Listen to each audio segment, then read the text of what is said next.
Hey everyone, Fierce Technology here. So what I have here is the Canon Powershot Elph 300HS, and I've got the Canon Powershot Elph 310HS. So the 310 is one that's just recently released. It's the follow-up to the 300. So I'm going to give you a full breakdown and tell you what the differences are and tell you if it's worth it to upgrade to the 310 or if you're buying a new one, should you spend the extra money to get the 310. So here we go.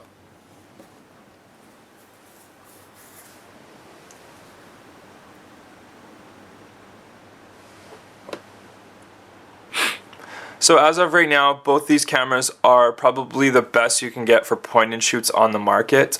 The image quality, the picture quality, the video, everything on these cameras is just kind of top of the line for your average point and shoot camera. I know if you're an SLR user, you need a backup camera to use. This would be definitely the one to use, as well as if you're that person that likes to go out with friends and take pictures all the time.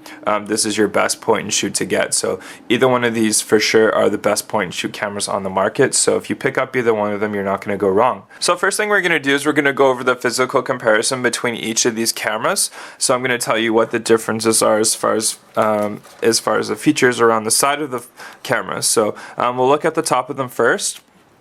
So the 310 is in the front, 300 is behind here. So pretty similar on the top.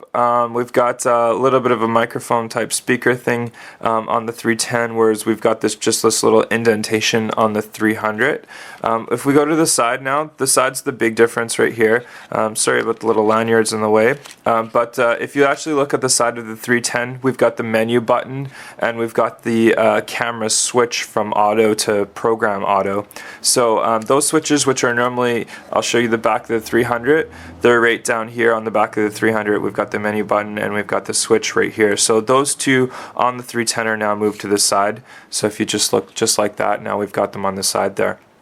I've played around with both cameras extensively, and I really don't mind having it on the side. I know a lot of people probably would prefer to have it on the back, but it's pretty neat. I don't mind it having on there. If we actually look now at the very back, you can see, I'll put the 310 at the top again here.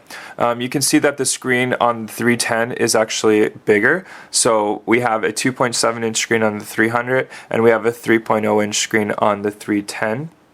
And also the colors, the DPI on the 310 is 467,000 colors. On the 300 we've got only 230,000 colors, so from the dots per square inch. So you're going to find your picture quality when you're viewing playback on your 310 is going to look a little bit better, look a little bit sharper.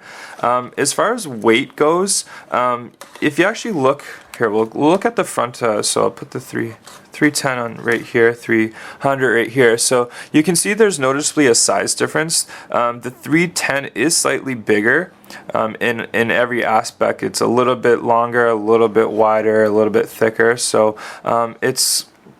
it's not too bad, but it actually is a little bit lighter. The 310 is slightly lighter. Even though it's a bigger camera, you notice the weight on the 300 is just a slightly more. It's only a couple grams difference, so it's not huge, but it's definitely a weight difference there. So that's something to note it. We'll go down to the internals now of the cameras. So they both use the same internals actually. So pretty much everything on the inside is going to be the same. They both use the Digic 4 processor from Canon. What that processor does is it makes your picture quality really good, your low light performance is really good. I've noticed turning your camera on and off, a lot of people want to know how fast it turns on and off. I've timed both cameras, and the time to turn on and take a picture is approximately 1.5 seconds. I know I wasn't the best example there because I've got the flash on. If you do it without flash, it's actually a little bit better, a little bit faster. Both of them, the turn on speed is excellent, and that's that Digic 4 processor. Really great quality from Canon. I love it. So the next thing I'll note is the actual zoom. So on the 300 we've got a 5 times optical zoom right there, and on the 310 we've got 8 times optical zoom. So we've got a farther zoom length. So if you're taking a lot of pictures farther, you're going to use the 8 times optical zoom more on the 310. So that's something to note as well. One thing, I don't know if you can tell, I'll put them both up here. So I'll shut this one off, and I'll shut the 300 off.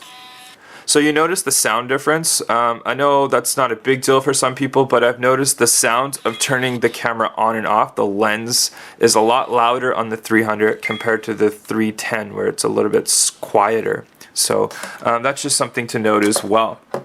There's no manual focus on either of the lenses on there, so it's all autofocus. Don't take that as a negative though, because the autofocus on both cameras is superb. You're going to find excellent quality autofocus.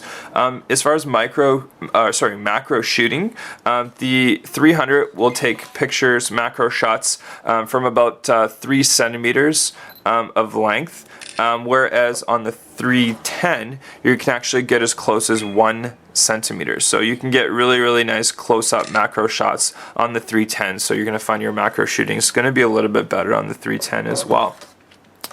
So we'll go to video quality now. So they both will do 1080p HD video at 24 frames per second. If you drop it down to 720p, then you're going to get up to 30 frames per second. So you have to decide which type of quality. The quality though for both of them is excellent. I've done a lot of indoor and outdoor shooting on both cameras, and it's both superb quality for the indoor and outdoor shooting. One thing to note though, that I originally had the 300 obviously, and I noticed that when I'm shooting outside, if it's a little bit windy, it does pick up quite a bit of wind noise. So that was a little bit disappointing. I picked up the 310 because the internals are the same. It actually does the same thing. I was hoping that was something that they were going to fix on the 310. It's not a huge deal, but if you're in a really windy situation, or if you're, say, sitting in your car and you're shooting something outside, you're definitely going to hear that wind pickup. So that's just something to note.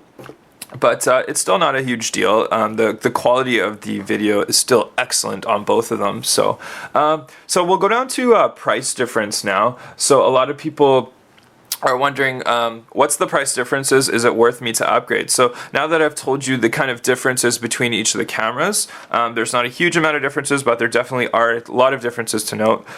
So the price difference is about $80 more for the 310 compared to the 300.